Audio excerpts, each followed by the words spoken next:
I'm Alan, and this is Daddy. Today we are on the banks of the Delaware River, and Alan is going to attempt a freezing swim across over to New Jersey. Thank you, What? Alan. No, We appreciate I'm your not. doing that. No. What? Yes, of course you are. Somebody's got to do this. What about you? Well, I'm going to be the lifeguard. Somebody has to be the lifeguard.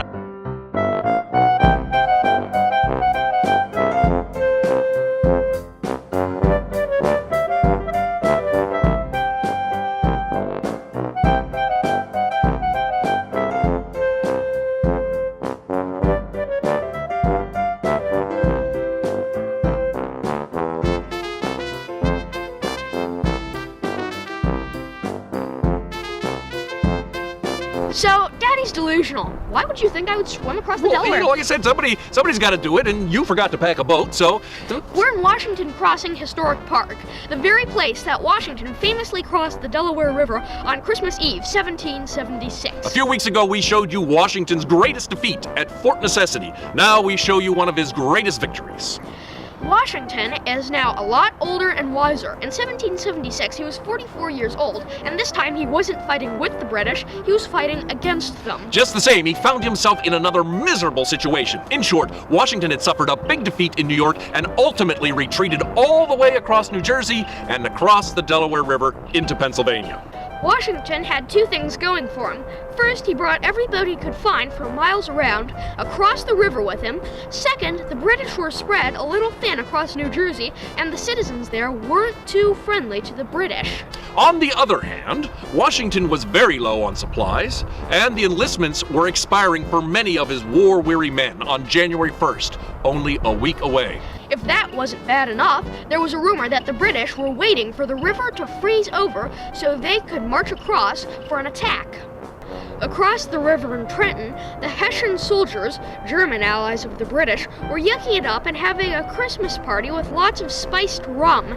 They never imagined an attack would come in a blinding blizzard in the early hours of Christmas morning. So let's play What's Wrong with This Picture. This is the famous painting of Washington crossing the Delaware by Emanuel Lutz. I love this painting. Yeah, but just about everything is wrong with this picture. It does show them leaving in daylight in boats that are too small. And the horses and cannons went over on ferries, not on small boats, and that's the wrong flag. And it was a bitter, blinding storm that night, and... Nonetheless, despite the miserable conditions, they made it across the river and had a decisive victory in Trenton because they caught the Hessians off guard. So Washington took all of the supplies and the Hessian prisoners back across the Delaware into Pennsylvania. Well, naturally, Washington's men found the rum, and that made the cross back almost as challenging as crossing over.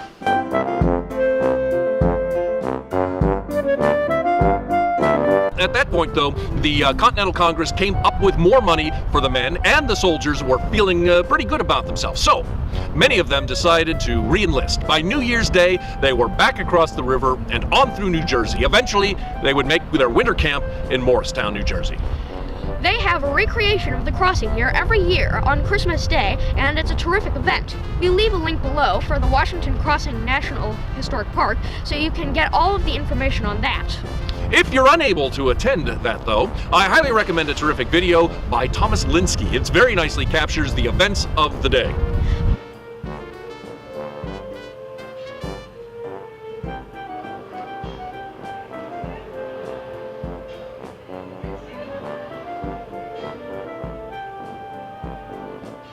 But there was another great hero that night, Thomas Paine, the influential pamphleteer from Philadelphia. Being asked to fight is a difficult thing, particularly when your enlistment is about to be up and all seems hopeless. Certainly no one wants to fight a battle on Christmas Day.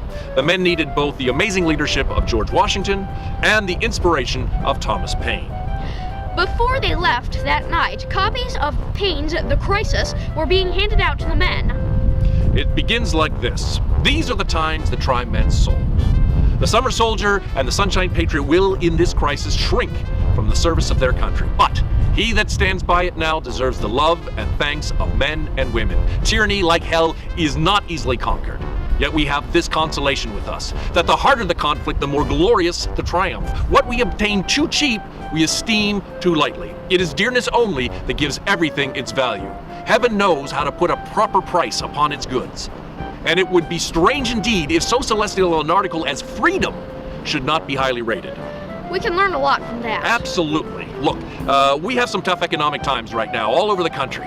A lot of people have been affected by natural disasters or personal loss, or they have loved ones serving overseas. These are truly times that try men's souls. But even if you're not serving in the military, you can serve the country in many ways.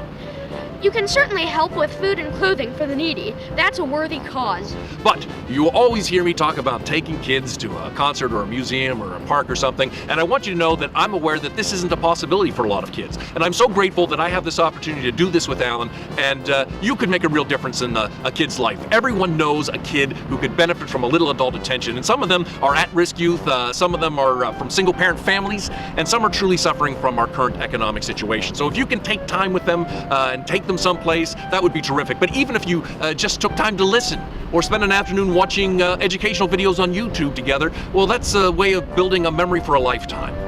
And if for some reason you don't know a kid like that, well, you can click on this link to the Big Brothers and Big Sisters of America, and they'll hook you up with someone, or at the very least, you can donate some money so that others can afford to take a kid to a museum or a concert or some other historical or cultural place. Thanks for watching, everyone. Don't forget to like us, pin us, tweet us, and leave a comment. Merry Christmas. And have a great New Year. And now, Alan is going to go for a swim. No, all right. I Yes, am not. just because we did this doesn't mean you don't have to swim. No. We gotta take you. Yes, you're swimming No. now. We're going to No. swim. No.